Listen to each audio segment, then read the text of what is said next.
Hey guys, I'm LT.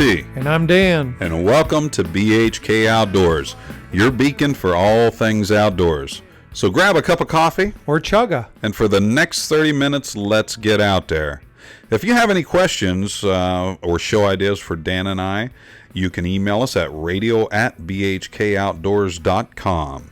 Hey, today's program is brought to you by Self Reliance Illustrated. It's a bi-monthly magazine that has all things self-reliant, from fire starting to shelter making to wild edibles. Check it out at SelfRelianceIllustrated.com. Okay, guys, we have a wonderful guest for you today. He is the owner of Buckeye Custom Knives. He makes his own knives under the Cross Knives brand.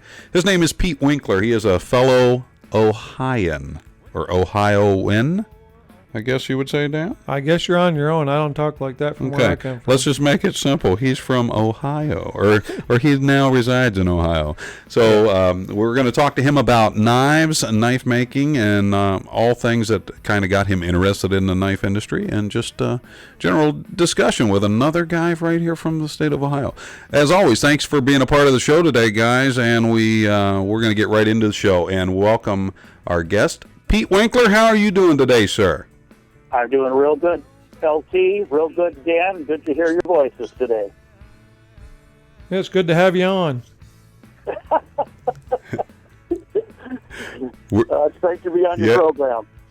Well, thank you very much. Pete, we did a little bit of an intro, kind of, being a fellow knife maker, you know that Dan and I own Blind Horse Knives, and we've been making knives for a number of years, and we sure do enjoy making knives. There's a lot that goes into it. Can you just tell us a little bit about yourself, maybe your background in general, even before you really got into making knives? Sure. I grew up on a farm in southeastern Wisconsin, and I won't give you 59 years of history here, but grew up working hard on a hog and beef farm, and 7 kids in our family. Made my first knife when I was about 11 years of age, and my brothers and I were infatuated with my dad's World War II K-bar, and I had to have a knife that I could throw because Dad wouldn't let me throw that. But that's where the journey started. Lived in Colorado. I've raised 5 children, got a number of grandkids, and moved back to Ohio about 15 months ago. Just moved my mother-in-law in and take care of her, and I've carpentered.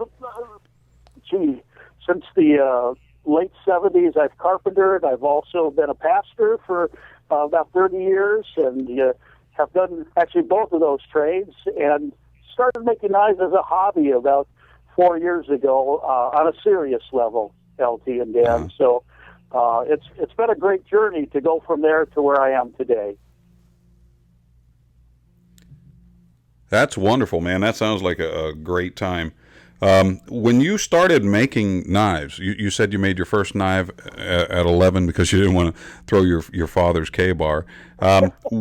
When you started making knives at 11, did you, what were you using, files, or how did you actually get started doing that?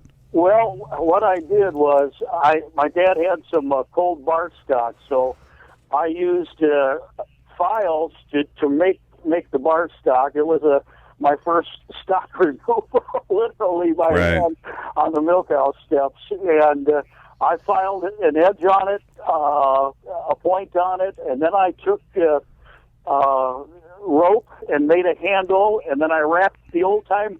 You guys are probably both old enough to remember the old friction tape that was sticky on both sides, and I made a handle out of that and used that. Mostly, it cut. Didn't hold a great edge, but it was mostly so I could throw and stick. And that's at 11, I wanted to be able to do that just like Fess Parker on Daniel Boone. So yeah, there you go. Well, Dan might be old enough to remember those things, but I'm not quite that old. But I'm old enough to remember, but I'm also old enough to remember that we used to be able to take knives to school. Yeah. You don't do that stuff anymore either, but we used to throw knives at each other's feet. Yeah. Yeah, that definitely is not happening nowadays. Yeah. So I understand that. So when you got started kind of at a young age, I guess later on in life, because now you're doing it professionally, what where did you go, I guess, or what got you started in your professional side of knife making? Well, in 1997, I moved up to the Upper Peninsula of Michigan, and of course, I've always had a number of knives, and not so much bought and sold or collected, but anybody that's real active in the outdoors is, run through fillet knives and hunting knives and pocket knives and folders, and raising three sons, often had knives that I had and then disappeared, those kind of things, particularly as I got into high school. And after living up here a year or so, I was doing carpentry, and I put a kitchen in for the Lauerman family, who owned marble knives, and was able to buy my first marbles knives, and out of that began to realize just the amount of knife makers up in the area here, between the Hess Brothers and Rapid River and the Bark River Knife Company and Dave Shirley with Northwoods Knives, and it was basically through becoming acquainted with some of those companies and people, and Larry Simmons, who had started DLT Trading here in Menominee, Michigan, and who later sold it to Jason Toon, who owns DLT Trading now. Both of them have been friends of mine for years, and so after I've been a craftsman all my life, I just had to put my hand on the steel again, and so it was about 4 years ago that I initially started out buying some blades and doing a little bit of that, and then realized, after about a year of making gifts for daughters-in-law who fished, and my sons and my brothers, I needed to get serious. If I'm going to make knives, I need to make them from scratch. And Right. I leaned towards 8-2 steel, just out of a little bit of relationship with the Bark River crew. They had used A2 for a long time, but for myself, I wanted to do everything on my own. Dan and LT, I wanted to be able to do my own heat treating starting out, and A2 being a air-tempered steel, I just thought it would kind of keep my road from too many ups and downs once I got the heat treating figured out. And so that's how I initially started, and it's been 2 full years that I've been basically buying my own steel plate, have worked through my formulas with the A2, and then just recently started working several months ago with the CPM 3V. Okay. Yeah, I see. You were saying earlier about the way that you got into it. You were buying a kit blade or something. You were putting handles on it. That's about how we started, and we got accused of just being handle makers. So we're like, no way, we're not doing that anymore. So that's exactly how we started too. So that's pretty cool. Can you tell me what some of the designs that you have? What are some of the types of designs that you use? Well, Dan, I'm kind of a traditionalist. 2 years ago, if somebody would have used the word bushcraft, I wouldn't have known what it was. Most of my designs are basic, more traditional hunting type knives. I have just with my sons, as I started coming up with some models, we talked about just the perfect little deer knife, and so I have a model called the Little Whitetail Hunter. I make it in a drop point or in a straight clip point with a false grind on it. It has a 3-inch blade, about a 4.25-inch handle. I don't always make them exactly the template. Sometimes I get a little. Sometimes it's an inspiration. Sometimes it's not when I'm grinding them. But that was really the first blade that I designed, and out of that, I make one that's almost identical, but it's called the Boys Hunter. I've got 7, maybe it's 8 grandsons now, and it was basically designed with them in mind to be a first knife. I have a couple of daughters-in-law who hunt, and it fits a woman's hand a little bit better. So those are my 2 smaller ones. Recently, I started making a number of different necker designs and trying to find a couple that I'm going to kind of stay with. And so typical, I'm sure LT and Dan, that when you come up with something, you've made some, and you've got some people that are trying things out and kind of prototyping them for you, and so that it seems like we've got an eager group of folks always willing to test things for us. So, Yeah. those are my two smaller ones. I've got actually about 12 different models that I make today. My most popular would be like that little white tail, and then I have another one with a 4-inch blade that I just call the all-round hunter. And everything that I do at present, I've done some flat grinding, but I've chosen to do the convex grind with the A2, and for the hunting style blade, it seems to have the best fit that way. Right.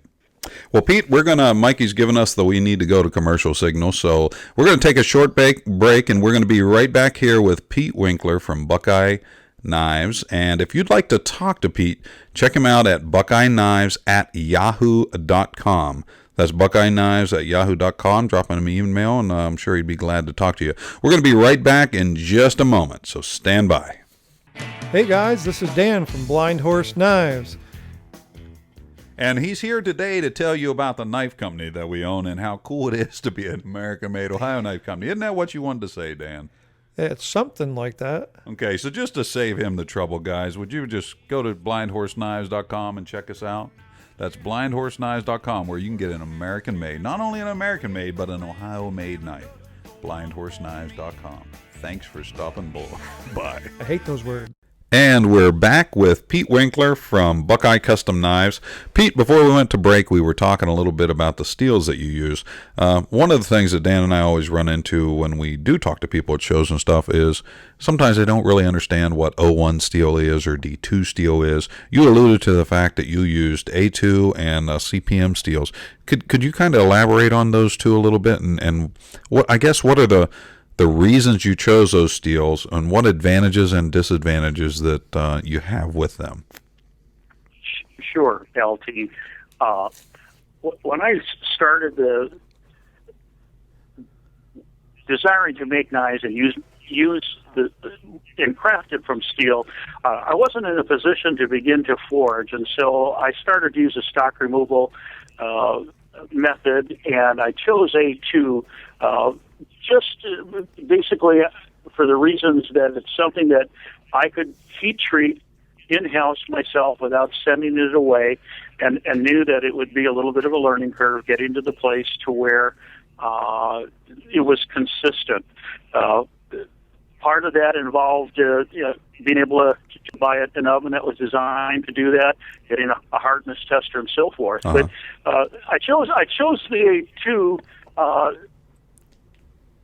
Two reasons. A2 is a very good impact-resistant steel. It has very fine carbides in the molecular structure.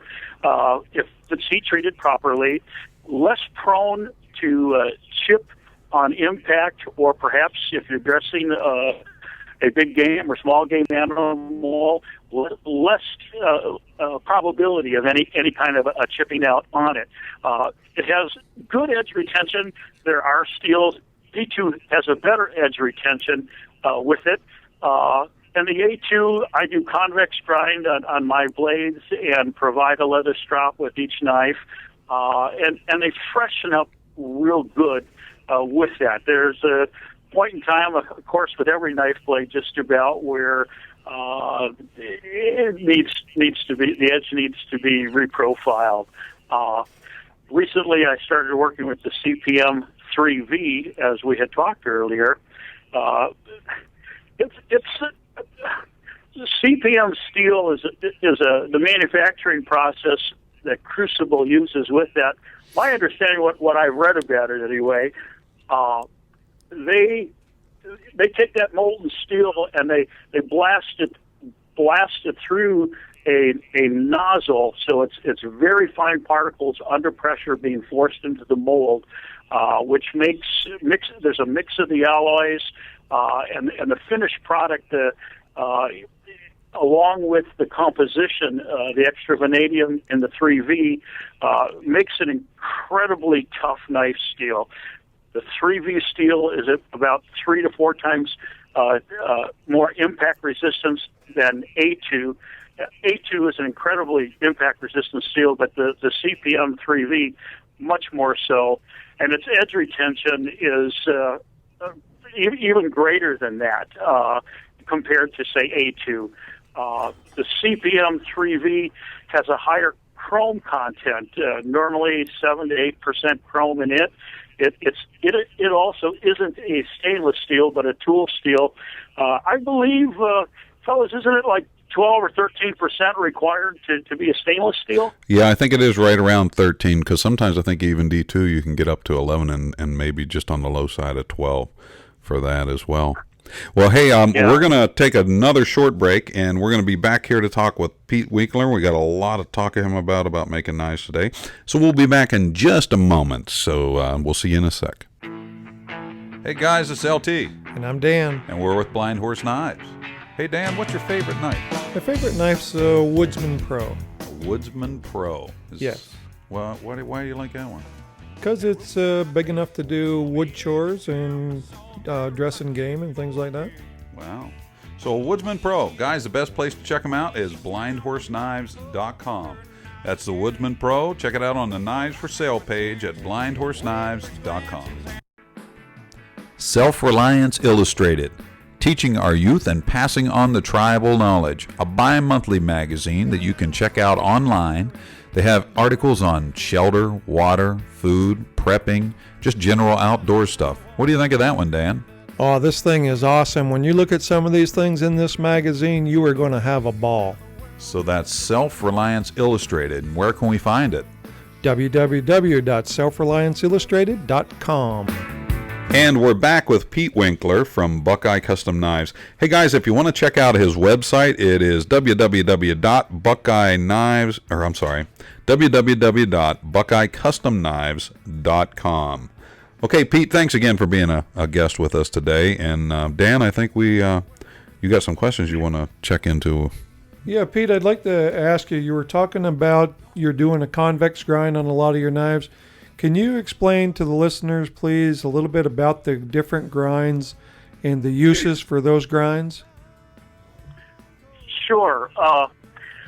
Though I'm not an expert on some of the other ones, most of my life I've used knives and purchased knives. Most of the buck knives through the years that I used had a hollow grind, which, of course, have a concave grind in the side of the blade with a V grind on the very edge.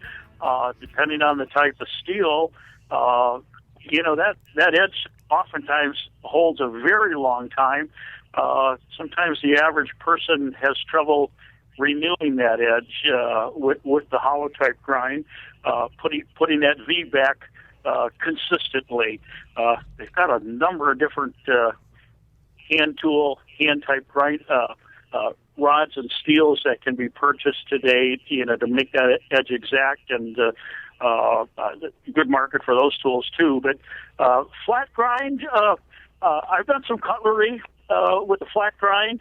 I haven't ground any knives of my own doing that, but flat grind is used a lot of times in your kitchen cutlery. I've seen fillet knives with it, honey knives with it. I'm not sure what the edge grind bevel is on those fellows myself, but the convex, the hollow grind, the flat grind, I know that you do. I've yet to do a Scandi myself, and I know that fellas, you do Scandi grinds on several of your models at Blind Horse, don't you? Yeah, we certainly do. But a lot of the people that buy the knives, they don't even understand themselves as to what grind that they need to do the jobs that they're doing. Sure. And I think with you doing the convex like you do, convex is a relatively user-friendly grind, I think. It gives you enough meat backing up your edge. So just like you said earlier, whether you're doing some bushcraft work, whether you're doing some stuff around your farm or working game, larger, small game, I think a convex edge serves you quite well for that. Yeah.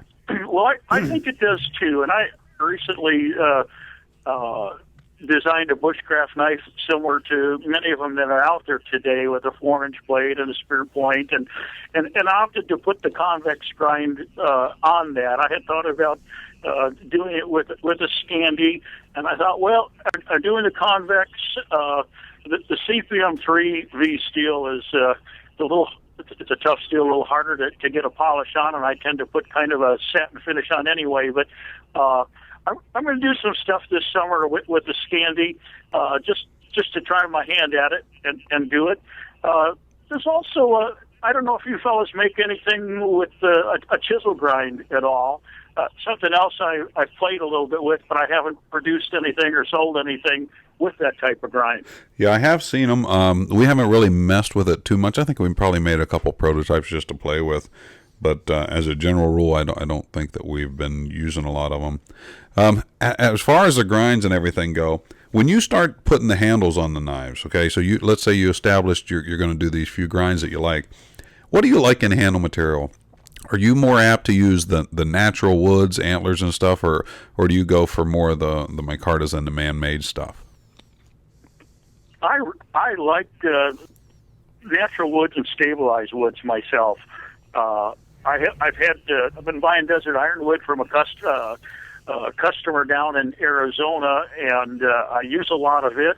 I use a lot of coca-cola. I have played around with a lot of different woods, Buckeye, Purple Heart, Red, Bloodwood. I've also used a fair amount of stabilized wood. Through the years, I've had sent wood and bought wood from woodlab.biz up in Hudson, Michigan. Right. And I've sent wood that I've collected up to Mike up there. Boy, stabilized wood is just an awesome thing. Those are my primary things. I do work with some of the micartas and a little bit of the G10 from time to time. Horn wise, I like working with it, but as you guys know, it takes a little more time and finesse when you're working with it, doesn't it? Oh, it certainly does, and I can tell you that some of the odors that come off of working with bone and antler is pretty horrific. So it's got to be something that you get used to. Also, I heard just talking about like desert ironwood, stuff like that. Just want to make it clear to anybody that starts in a project doing that at home or something, that they make sure that they use a respirator on some of that stuff, because some of the dust is pretty toxic. So they got to be careful doing that. Yeah. You were talking about, do you heat treat your own knives? I do, Dan. I've got an even heat oven, and it took doing a number of batches working with my A2 to come up with a consistent Rockwell reading that I was shooting for with my A2, which is 58 on the Rockwell C scale. I have been doing a dry ice cryo treatment in between my tempers with that, and I just in the next week going to be testing a tank to do my own liquid nitrogen soaks in too. So the heat treating is a whole other aspect of it that as far as where I'm at right now, fellas, I'm not selling everything that I make, and so it's kind of good for me to really prove what I'm doing, and because I'm not under the gun to get 20 knives out this week. Unfortunately, the last 4 to 6 months, my sales have been good enough to keep me going at a full-time basis, but it's also that time of the year where things tend to slow down a little bit, isn't it? Oh, absolutely. Hey, Pete, one of the things as knife makers, and I'm sure you know this too, sometimes people think that it takes a machine shop to make knives. I know you talked about having a heat treat oven, but even if you didn't have that heat treat oven, there are places that can heat treat your knives. So as far as machinery to get started making knives, do you have a lot of stuff in your shop that actually make the knives? Well, I actually started out working with files and sandpaper, fellas. Wow. and That's hard. honestly, Pete, that's hardcore right there, buddy. People have no idea what it's like to sit down and file a piece of steel into a knife shape. oh, golly. It's interesting because I do a lot of gun and knife type shows, and I'm looking forward to looking forward to the Ohio Classic again this year. But as far as an all knife show, I meet young guys who are interested in getting started, and I have conversations like this just about. I do usually 2 to 3 shows each month, and usually every weekend that I'm out, I'll talk to somebody interested in getting started, and they'll come back the next month, and you can kind of coach them or mentor them a little bit more on what to do. But no, you don't need. I find I started out and had capacities to buy some things, but good set of files. Determination. It takes sticking with it. If you're wanting to make something with a 4 or 5 inch blade and you're starting out with raw steel and needing to file it down, even a coarse grinder will help you get it into rough shape. But if you're going to put some finish on it, it's going to take a little bit of work that way. But those basic tools, a hand drill can drill your rivet holes. A belt sander, a handheld belt sander, oftentimes can kind of hog things out where it's workable to finish by hand. So it doesn't need a lot. In my own shop, I have a hardcore variable speed grinder, and then I have a Kalamazoo head that I powered up with a series of pulleys and belts and put a motor on it. Hoping to get another grinder this coming year, but those are my heavy duties when it comes to getting a measure of production out at this stage of my own journey. Yeah, people don't understand it doesn't really take a lot, but Pete, we're running out of time here, so I kind of quickly wanted to ask you about your sheaths. Do you make your own sheaths, Kydex or leather? I do, Dan. I work with a Burgundy Latigo in an 8 to 10 weight. I make basically a pouch type sheet. I've got a branding iron that I brand my brand name on with. Purchased most of my leather from Wickett and Craig, and just a couple months ago started playing a little bit with the Kydex from the standpoint of it just seems like it's the best material for making the neckers and attaching them properly so they don't go falling out of a leather without a magnet or something. But yes, I do. Yeah. Fantastic. Hey, Pete, we'd love to thank you for being our guest today, and I hope you continued success in the knife industry, and we look forward to seeing you at the Ohio Classic this year in October right here in Cambridge. So thank you for that. Guys, if you want to get a hold of Pete, you can check it out at www.buckeyecustomknives.com. And you can also email him at buckeyeknives@yahoo.com, and he can answer all your questions. He's been a wonderful guest today. And as always, guys, we want to thank Pete for being here.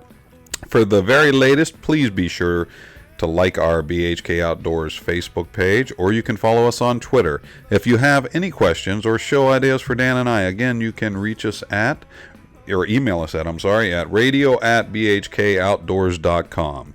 Thank you all for being with us today. Remember to join us right here next Saturday morning for BHK Outdoors, your beacon for all things outdoors. And thanks to our producer, Mike Henniger. Until then, I'm LT. And I'm Dan. And may God bless all of you.